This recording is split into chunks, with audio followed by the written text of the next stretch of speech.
क्या हुआ माँ? आज बहुत खुश लग रही हो। क्यों ना हों खुश। आज मेरा बेटा शहर से पढ़ाई करके अपने घर लौट रहा है। क्या सच में माँ? आज बड़े भैया घर आ रहे हैं तो उनको स्टेशन से मैं ही लेने जाऊंगा। ठीक है राजीव बेटा, तुम ही जाना। रात होते ही राजीव अपने बड़े भैया को लेने के लिए स्टेशन जाता है।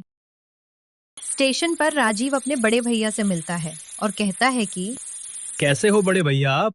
आपको बहुत दिनों के बाद हमारे गांव में देखकर मुझे बहुत खुश हुई। मैं तो बढ़िया हूँ।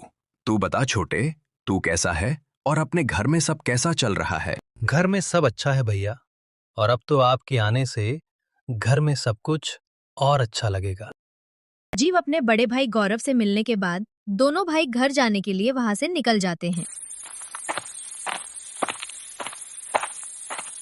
घर जाने के लिए चलते चलते दोनों भाई पुरानी हवेली के रास्ते आते हैं। ऐसी पुरानी हवेली देखकर गौरव अपने छोटे भाई से कहता है कि रुक तो छोटे, ये हवेली में तो अपने गांव के सरपंच रहते थे ना? क्या अब यहाँ पर कोई नहीं रहता? नहीं भैया, ये हवेली तो कई महीनों से खाली है। अब यहाँ पर कोई नहीं रहता, और गांव में सब लोग कहते हैं कि ये हवेली एक भूतिया हवेली है। छोटे, ये तो सिर्फ कहानियों की बातें होती हैं। रियल लाइफ में ऐसा कुछ नहीं होता। ठीक है, जैसा आपको लगे भैया। इतना कहते ही दोनों भाई वहां से निकल जाते हैं और बातें करते करते घर पहुंच जाती हैं। गौरव घर में जाता है और वो अपने माँ बाबूजी से मिलकर माँ के हाथ का बनाया हुआ खाना खाता है। खाकर अपने दोनों बेटों को बाहर जाते देख राजीव की माँ उनसे पूछती है कि इतनी रात में बेटा तुम दोनों कहाँ जा रहे हो? कुछ नहीं माँ, अभी खाना खाया है, इसलिए बाहर टहलने के लिए जा रहे हैं। ठीक है बेटा, पर बहुत दूर मत जाना। माँ फिक्र मत करो, मैं हूं ना भैया के साथ। राजीव और गौरव वहां से निकल जाते हैं और वो रास्ते में अपने चाचा जी से मिलते हैं। चाचा जी गौरव को देखकर कहते हैं, कैसा है तू गौरव बेटा? बड़े दिनों बाद गांव में आया। हाँ चाचा जी, शहर से पढ़ाई पूरी करके आज ही गांव में आया हूँ। गौरव अपने चाचा जी के साथ बातें कर रहा था। तब अचानक गौरव के दूसरे चाचा जी कहते हैं कि आज पता है, हमारे गांव में भूतिया हवेली के पास से फिर से एक औरत के गुमशुदा होना का किस्सा बाहर आया है। मुझे तो उस हवेली के बारे में सोचकर ही मेरी रूह कांप जाती है। तुम भी ना क्या बच्चों के सामने ऐसी बात लेकर बैठ जाते हो? ये सब छोड़ो, जाओ बेटा। राजीव और गौरव घर जाके थोड़ा आराम करो। गौरव सफर से लौटा है, थक गया होगा। फिर राजीव और गौरव अपने घर आते हैं और थोड़ी देर में राजीव सो जाता है, पर गौरव उस भूतिया हवेली के राज के बारे में सोचता रहता है। भूतिया हवेली के राज का पता लगाने के लिए गौरव सब लोगों के सोने के बाद भूतिया हवेली के रास्ते जाने लगता है। चलते चलते अचानक गौरव के कंधे पर किसी का हाथ दिखाई देता है। गौरव पीछे मुड़कर देखता है।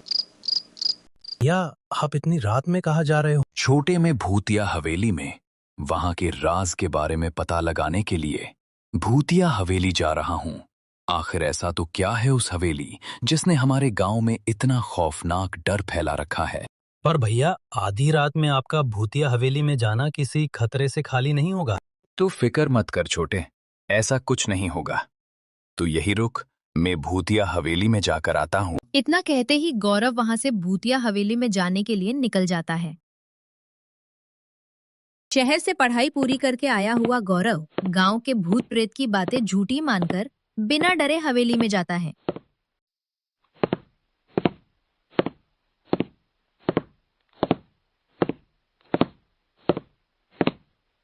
पूरी हवेली देखकर गौरव हवेली से बाहर आता है और रास्ते में उसकी राह देखते हुए छोटे भाई राजीव से मिलता है।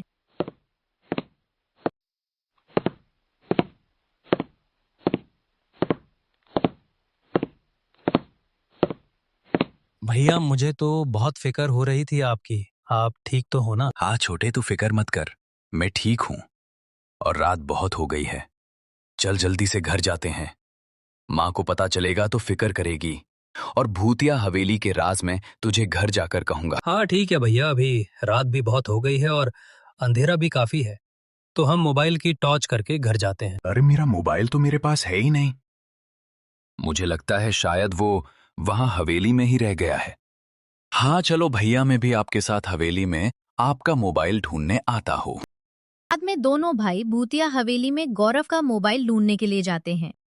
तभी गौरव की नजर हवेली की सीढ़ियों की तरफ जाती है और वो पास जाकर देखता है।